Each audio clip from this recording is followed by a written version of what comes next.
Bom dia, segunda-feira, 26 de junho, título da lição, Revolta no Anfiteatro.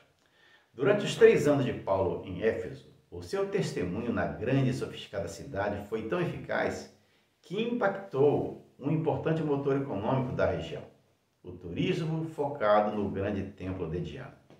O templo era uma magnífica estrutura composta parcialmente de 127 pilares, cada um com 20 metros de altura, feitos de mármore de Paros, um mármore branco puro muito valioso para esculturas.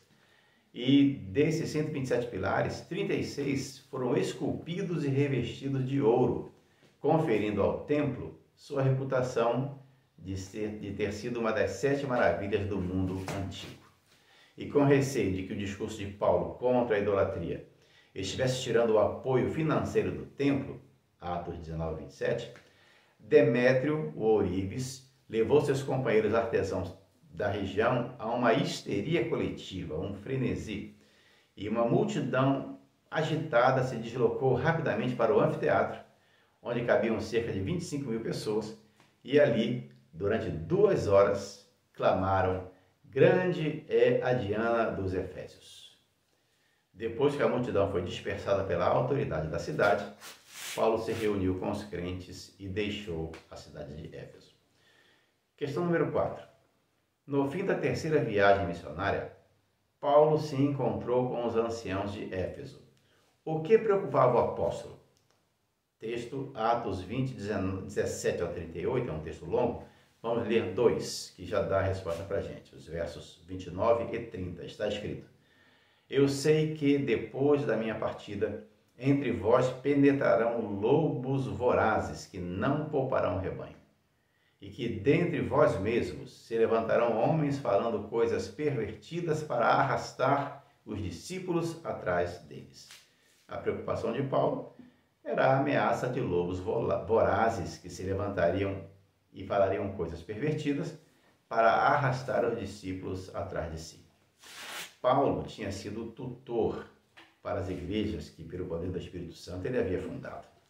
E ele sabia que a sua ausência iria aumentar o perigo para essas igrejas.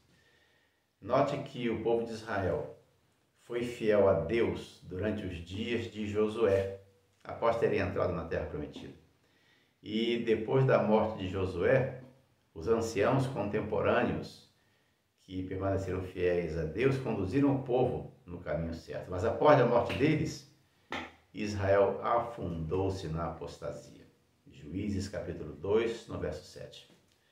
E quando Paulo fala de lobos vorazes, ele então estabelece um paralelo com a parábola que o próprio Jesus apresentou lá no Evangelho de João, no capítulo 12. Cristo disse que entre o rebanho de ovelhas, o mercenário, ele não enfrentaria o lobo. Ele, pelo contrário, ele fugiria e abandonaria o rebanho.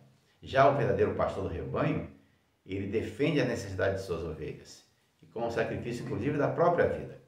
E como Cristo conhecia o agudo perigo de ataques de lobos, ele alertou aos seus discípulos, lá em Mateus capítulo 7, no verso 15, para que eles ficassem atentos em relação aos lobos disfarçados de ovelhas.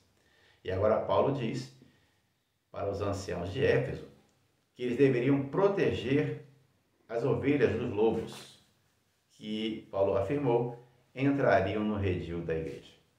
Esse alerta que Paulo faz aos Efésios, ele também fez aos Tessalonicenses. Nós acabamos de estudar no trimestre que acabou a preocupação de Paulo contra a apostasia, a grande apostasia que viria no futuro, lá em 2 Tessalonicenses, no capítulo 2, dos versos 1 a 12.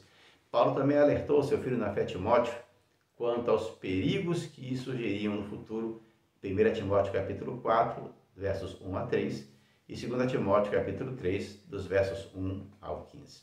Os lobos mencionados que atacariam a igreja, eles representariam a influência de judaizantes, que seriam judeus que iriam querer exigir dos gentios recém-convertidos práticas exclusivas do judaísmo que já haviam perdido a sua validade, a sua função, como a circuncisão, e também os paganizantes, que seriam aqueles que iriam pouco a pouco introduzir introduzir na igreja cristã costumes pagãos, e isso iria alterar radicalmente o cristianismo nos próximos séculos.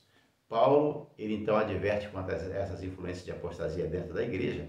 Ele cita alguns nomes, inclusive lá o de Demas, 2 Timóteo 4, verso 10, que amou ao mundo, Himeneu e Fileto, em 2 Timóteo 2, 17, lá Paulo afirma que as palavras desses homens iriam carcomir como câncer, como uma gangrena, e iriam transtornar a fé de alguns. Uma possível cronologia do relacionamento de Paulo com Éfeso, então, é apresentada aqui na lição. Vamos ler rapidamente para nós finalizarmos. Todas as datas são posteriores ao nascimento de Cristo, tá? Todas depois de Cristo. No ano 52, a primeira e breve visita de Paulo a Éfeso está registrada em Atos 18, dos versos 18 a 21. Dos anos 53 a 56, é o ministério de Paulo, ministério de 3 anos em Éfeso. Atos 19, versículo 1, a Atos 20, verso 1. Ali, durante esse período, Paulo escreveu a primeira epístola aos Coríntios, bem pertinho do final desses 3 anos. 1 Coríntios 16, versos 5 ao 9. No ano 57, enquanto esteve em Mileto, Paulo se reuniu com os anciãos de Éfeso, Atos 20, 17 a 38. E, finalmente, no ano 62, depois de Cristo, Paulo escreveu a sua carta aos Efésios, que nós iremos estudar durante esse trimestre, e já não estando em Éfeso, lá provavelmente na prisão em Roma. Tenha um ótimo dia, fique na paz de Cristo.